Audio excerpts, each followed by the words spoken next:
"It is queer that things have gone downhill with him as badly as that," said the daughter. The ironmaster's daughter said that it was strange, queer means strange, to see that the peddler's life had been in such hard times. "Last night I did not think there was anything about him to show that he had once been an educated man." "You must have patience, my little girl," said the father. But at the same time, though this girl is sympathetic for this man, but at the same time she has doubt also, and she says, "Last time I did not think there was anything about him to show that he had once been an educated man also, because he didn't show any courtesy." "You must have patience, my little girl," said the father. Father said, "Have patience. As soon as he gets clean and dressed up, you will see something different. Last night he was naturally embarrassed. The tramp manners will fall away from him with the tramp clothes." So father added that the man would behave differently after getting clean and being dressed up, because the bad clothes and bad lifestyle gave him bad manners also. Just as he said this, the door opened and the stranger entered. Yes, now he was truly clean and well dressed. The valet had bathed him, cut his hair and shaved him.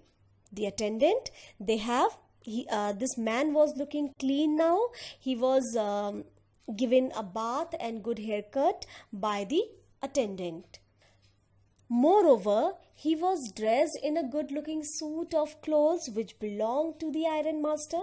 He wore a white shirt and a starched collar and whole shoes. So now he was wearing the ironmaster's clothes and shoes, a shirt with a starched collar and shoes which covered the entire feet. So he was looking nice.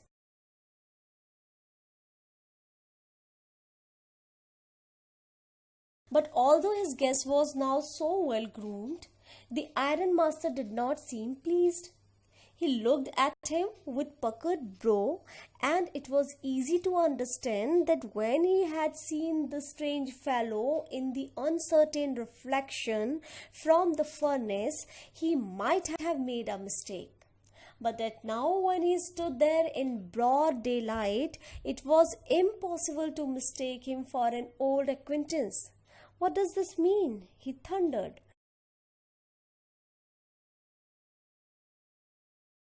The stranger made no attempt to dissimulate. He saw at once that the splendor had come to an end.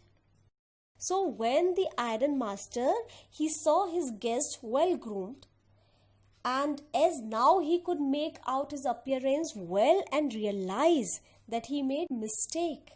This person was not his comrade. He understood that he mistook some stranger as his old friend. He screamed at him and asked him to explain. He thundered. He just screamed at him and asked him to explain, "What does this mean? What does this mean?" Means why he didn't dissimulate, why he pretend to be his comrade. The ironmaster made mistake, but why the stranger made no attempt to make it clear. He saw at once that the splendor had come to an end. The splendor, the luxury, had come to an end. "It is not my fault, sir," he said. "I never pretended to be anything but a poor trader, and I pleaded and begged to be allowed to stay in the forge. But no harm has been done. At worst I can put on my rags again and go away." So the peddler tried to explain that he should not be blamed, as it was not his fault. He said he never pretended to be anything but a poor trader. He never hid this thing that he was someone else but a rat trap seller. He was hanging his rat traps with him, and pleaded and begged means he requested. He said that he was just begging for a stay in the forge only. He also said that he had not harmed anyone and was ready to wear his rags again and go away. "Oh, well," said the ironmaster, hesitating a little, "it was not quite honest either. You must admit that, and I should not be surprised if the sheriff would like to have something to say in the matter. So, after listening to his explanation, the ironmaster hesitated and said that the peddler had not been quite honest, and so he wanted to call the sheriff. Sheriff, the chief executive officer. The tramp took a step forward and struck the table with his fist. Now I'm going to tell you, Mr. Ironmaster, how things are, he said. This whole world is nothing but a big rat trap. All the good things that are offered to you are nothing but cheese rinds and bits of pork set out to drag a poor fellow into trouble. And if the sheriff comes now and locks me up for this, then you, Mr. Ironmaster, must remember that a day may come when you yourself may want to get a big piece of pork, and then you will get caught in the trap. Hearing the name of a sheriff, the Rattrap seller gets, enraged. He was angry because he was terrified.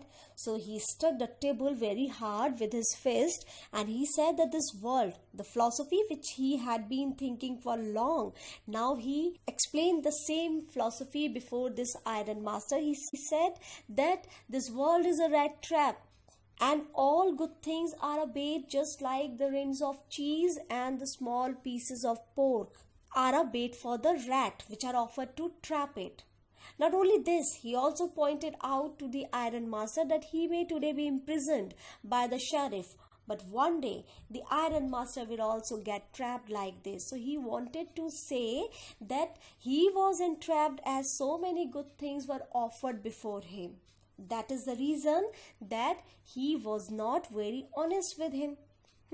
So then at the same time he tried to frighten this ironmaster also, saying that if that day he went to the prison, then there would be one day when the ironmaster himself would be trapped like him.